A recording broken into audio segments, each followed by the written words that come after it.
সুনামগঞ্জে ভারী বর্ষণ এবং উজানের পাহাড়ি ঢলে যে সৃষ্ট বন্যা পরিস্থিতি, টানা 6 দিন পর আজ সুরমা নদীর পানি বিপদসীমার 10 সেন্টিমিটার নিচ দিয়ে প্রবাহিত হচ্ছে। নদী তীরবর্তী এলাকাগুলোতে বন্যা পরিস্থিতির উন্নতি হলেও এখনও যে হাওর অঞ্চল যেটা রয়েছে সেখানে বন্যার পানি ধীরে নামার কারণে এখনও বন্যা পরিস্থিতি সেখানে রয়েছে এবং সেখানে বন্যা পরিস্থিতি খুবই আস্তে আস্তে উন্নতি হচ্ছে। আমি এখন যেখানটাতে আছি সেটি হচ্ছে সুনামগঞ্জ পৌরসভার সুলতানপুর আবাসিক এলাকা। এটি একটি হাওরের পাড়ে অবস্থিত, বাউনের পাড় নামের একটি হাওর। এবং আপনারা দেখতে পাচ্ছেন যে আমার পিছনে সেখানে যে ঘরবাড়িগুলো রয়েছে সেগুলো প্রায় নিমজ্জিত, কোনোটি চাল পর্যন্ত, কোনোটিতে মধ্যে বুক সমান পানি রয়েছে। এবং এখানকার যারা বাসিন্দা রয়েছেন তারা পার্শ্ববর্তী যে সুনামগঞ্জ সরকারি কলেজ রয়েছে সেখানে তারা আশ্রয় নিয়েছেন এবং যথেষ্ট দুর্ভোগে রয়েছেন তারা। মানুষ, নারী, শিশু এবং তাদের যে গবাদি পশু যেগুলো রয়েছে এবং গৃহস্থালির যে জিনিসপত্র রয়েছে সেগুলো নিয়ে তারা গাদাগাদি করে থাকছেন আশ্রয় কেন্দ্রে। এবং প্রশাসনের পক্ষ থেকে আমাদেরকে জানানো হয়েছে যেটা যে এখনও জেলায় প্রায় 8 লক্ষ মানুষ পানিবন্দী আছেন এবং প্রায় 600 আশ্রয় কেন্দ্রে 24,000 বন্যা দুর্গত মানুষ আশ্রয় নিয়েছেন। সেখানে তাদেরকে প্রশাসনের পক্ষ থেকে শুকনো খাবার বিতরণ করা হচ্ছে। পাশাপাশি যারা যেসব স্বেচ্ছাসেবী সংগঠন রয়েছে সেগুলো থেকে তাদেরকে খিচুড়ি বিতরণ করা হচ্ছে, কেউ ত্রাণ সামগ্রী বিতরণ করছেন।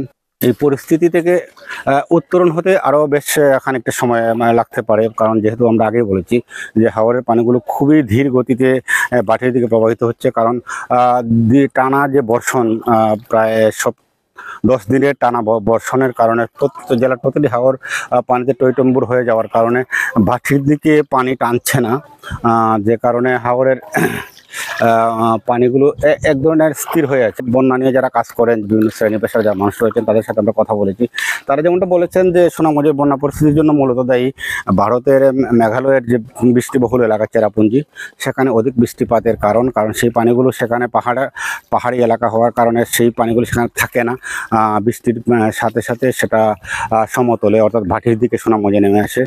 তো এর ফলে এটা আগে হতো, কিন্তু আগে এত বড় বড় বন্যা হতো না, কারণ আগে নদীগুলো নাব্যতা ছিল, অপরিকল্পিত রাস্তাঘাট সেখানে ছিল না। তো এখন যেগুলো নজরের মধ্যে আসছে যে আমাদের যে প্রধান প্রধান নদী সুরমা, কুশিয়ারা, জাদুকাটা, পাটলাই সহ যে নদীগুলো রয়েছে সেগুলো নাব্যতা ইতিমধ্যে হারিয়েছে। পাশাপাশি যে হাওর